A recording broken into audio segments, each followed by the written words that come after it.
Dek, aku nampak Samsung Galaxy Z Fold 8 Ultra ni harga dia hampir 10,000, betul ke? Betul, tapi jangan tengok harga dulu. Tengok apa dia bagi. Apa yang best sangat dua-dua full lipat ni?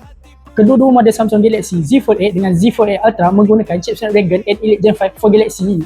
Dia punya RAM sampai 16GB RAM dan storage sampai 1TB. Siap ada 45W fast charge. Okey lah, tapi kenapa Rahman cakap Z Fold 8 ni lain macam? Sebab Samsung dah ubah reka bentuk skrin dia. Skrin luar 5.5 inci. Bila buka pula terus jadi 7.6 inci dengan nisbah 4:3. Dah macam pegang mini tablet. Bentuk dia macam buku nota, kamera pula macam mana? Samsung Galaxy Z Fold 8 ni menggunakan dual kamera 50MP. Habis macam mana dengan Galaxy Z Fold 8 Ultra pula? Yang tu pula lagi padu. Skrin luar dia 6.5 inci. Skrin dalam dia 8 inci. Kamera dia pula 200MP, 50MP dan 10MP. Bateri dia 5000 mAh. Patutlah mahal.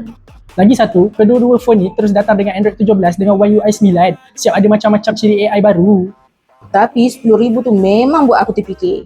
Siapa suruh bayar terus? Dekat All Gadget boleh buat ansuran. Apply dulu, dah lulus, dapat phone, kemudian baru bayar. Macam tu baru masuk akal. Sekarang, saya nak tanya korang pula.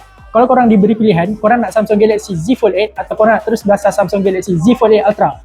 Tulis dekat ruangan komen.